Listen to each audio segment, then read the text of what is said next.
Greetings, Earthlings. I imagine that if you've made it this far today, it's because, like me, you often wonder, are we alone in the universe? Why haven't we already met any close neighbors? Or in other words, where are the extraterrestrials? From a certain point of view, to this question, we could answer that they're all around us, in our culture, our movies, our television shows, our books. They convey our fantasies, fears, and dreams. They come in various forms, some smarter and more or less malicious than others. These aliens are imaginary, so where are the real ones? Who would be the product of reality like us? Obviously, they're not here, not there, and not there. But maybe there are some somewhere in our vast galaxy when you think about it. 200 billion stars, and even more worlds orbiting around them, and that's just in our own Milky Way. That makes for a lot of chances for advanced life forms to appear. So where are they? This question, which might seem a bit odd at first, was asked very seriously in the early 60s. When radio telescope technology advances started making it theoretically possible to detect exotic signals from hypothetical civilizations among the stars. A conference on the search for extraterrestrial intelligence was organized at that time. The event assembled around 10 scientists from various fields, including astrophysics, biology, chemistry, and animal communication.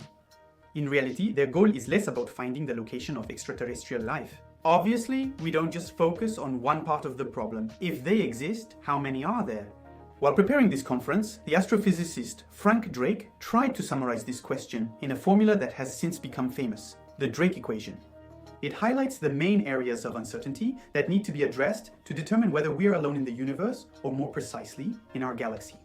Drake and his colleagues are attempting to estimate the number of extraterrestrial civilizations with which we could make contact. And to give an approximate value to this number, which he calls n, you need to know a whole bunch of factors. First, you have to be able to estimate the number of stars forming per year in our galaxy. Then, you need to know the fraction of these stars that have planets, and what fraction of those planets are likely to support life. Except that habitable doesn't necessarily mean inhabited, so you need to know the probability that life appears there, but just because there's life doesn't necessarily mean there's intelligence. So, you need to estimate the probability that a civilization with reason develops. Then, the fraction of these civilizations with the technology and desire to make themselves known. Finally, estimate their average lifespan, as even an advanced civilization is not eternal. And a number of catastrophic scenarios can lead it to collapse or disappear. To estimate the number of extraterrestrials, we need to assign values to these 7 terms, which is where things get messy. In Drake's time, he and his colleagues estimated that there were between 240 and 200 million extraterrestrial civilizations in our galaxy. And the most recent data gives a maximum of a little over 800,000 for the most optimistic and 0 for the most skeptical. We would be alone. These numbers obviously need to be taken with a huge grain of salt. The significant differences in results are due to the difficulty in assigning precise values to certain terms. How do you calculate the probability of the appearance of life and that of an intelligent form? In fact, the further we go in the factors of the equation, the more it requires knowledge that we don't have, and it becomes harder to give them a relevant estimate. Technological progress has enabled the refinement and clarification of certain terms. Today, due to Kepler program discoveries that scan the sky for exoplanets, we believe the fraction of stars with them approaches 1. To sum up, the first 2 terms of the equation are relatively well known, but the next 5 remain almost completely unclear and send us to the extent of our ignorance. Anyway, this formula was not created to precisely answer the question, how many extraterrestrials are there? But rather to open the debate within the scientific community and to interest the general public in this issue.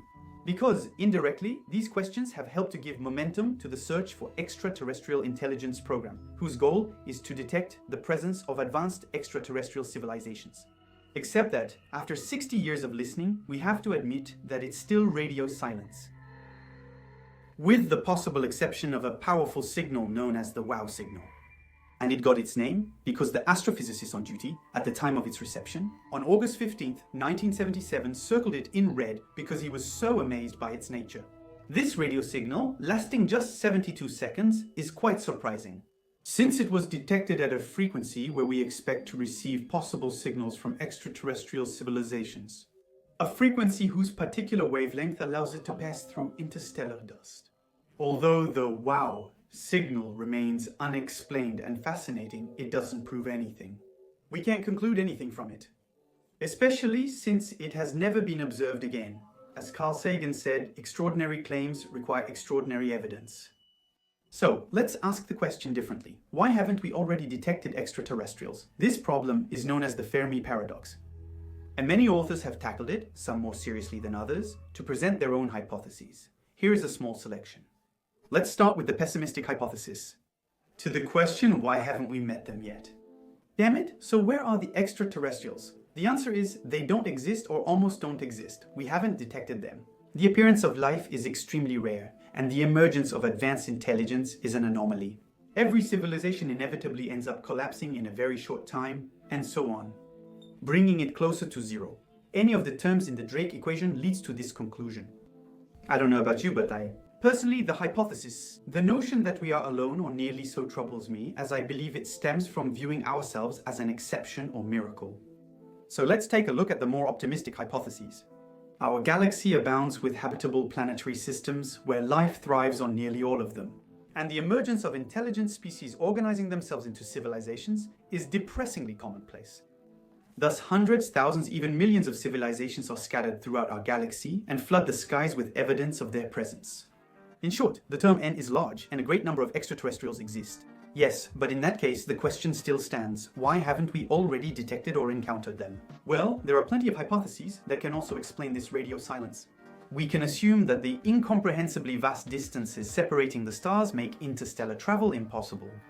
No civilization, no matter how technologically advanced, is able to venture beyond its own name. They are all forever doomed to remain on their planet, by a kind of technological ceiling that makes the space between the stars impassable. Except that in this hypothesis, it is still possible to make contact, to try to communicate using electromagnetic waves. So why don't we receive anything? Perhaps they haven't tried to communicate, or these civilizations are isolationists. It's possible everyone is listening, but no one is speaking. Each civilization is basically just hoping to pick up something without ever making the first move. Humanity has rarely broadcast with the intention of contacting hypothetical extraterrestrial civilizations. Or maybe everyone is talking, but no one understands each other. The extraterrestrials are attempting to communicate, but we cannot identify, recognize, or interpret their signals to listen on the right frequencies. And then, since our galaxy is immense, we can also imagine that the extraterrestrials are simply too far away and that these signals haven't reached us yet, because the distances to cover, even at the speed of light, are staggering. To illustrate this, let's take the only example we know, our own. Here in the image, represented by a small blue sphere, is the bubble of radio emissions produced by humanity. Compared to the size of our galaxy, this bubble represents the distance traveled by the first radio waves emitted from Earth about 130 years ago. 130 years traveling at the speed of light fits into this small dot, which represents the portion of our galaxy where we could be listened to, if our broadcasts are powerful enough to be detected. So, the waves sent by a hypothetical civilization located here would take tens of thousands of years to reach us. And we still have to be here to listen. It's possible to imagine that extraterrestrials have tried communicating with us for millennia using signals that passed through our area. But at a time in the past, maybe back in the time of the dinosaurs, or when we were still hunting mammoths, building pyramids, or even just a century ago. And since then they stopped transmitting, because maybe they stopped existing, their civilizations might have collapsed. And in that case, it's too late. Their signal is already gone. Here we find the importance of the duration parameter of the lifespan of a civilization in the Drake equation. In a way, extraterrestrial civilizations would be hidden in space, but also in the time. By the way, if we were to disappear overnight, this bubble of radio emissions would keep traveling. Then, during our short history, we would have emitted into space only a barely perceptible whisper. A sigh when compared to the scale of cosmological time. A sigh traveling at the speed of light, which could only be detected as it passes by for 130 years. If a civilization's lifespan is limited, you must be present at the right time to communicate with them. Scanning 200 billion stars is absurd. Maybe we're just not pointing the radio telescope in the right directions? Considering we've only been searching for potential neighbors for under 50 years in a galaxy spanning 100,000 light years, it's an immense haystack to sift through. Or maybe this deafening radio silence is intentional. Some extraterrestrial civilizations might have spotted us, but they may choose to remain discreet and anonymous. And from an ethical or political standpoint, it might decide not to reveal itself, preferring, so as not to disturb it, to leave our ecosystem isolated, just as one might do with a nature reserve. Maybe even they are so technologically advanced that they have managed to master interstellar travel and have already come here. They are undetectable and discreet, observing us without interfering with the course of our history. The intriguing and slightly unnerving aspect of the Fermi paradox is that all hypotheses have the right to be considered. It's impossible to choose between the options presented, and these are only the most plausible among them. Earthlings, what's your opinion on the number and whereabouts of extraterrestrials? Even if you're from another world, you can support us on Typee or Utip. Travel 900 times faster than a fighter jet while seated, right here. It's at the edge of the known universe.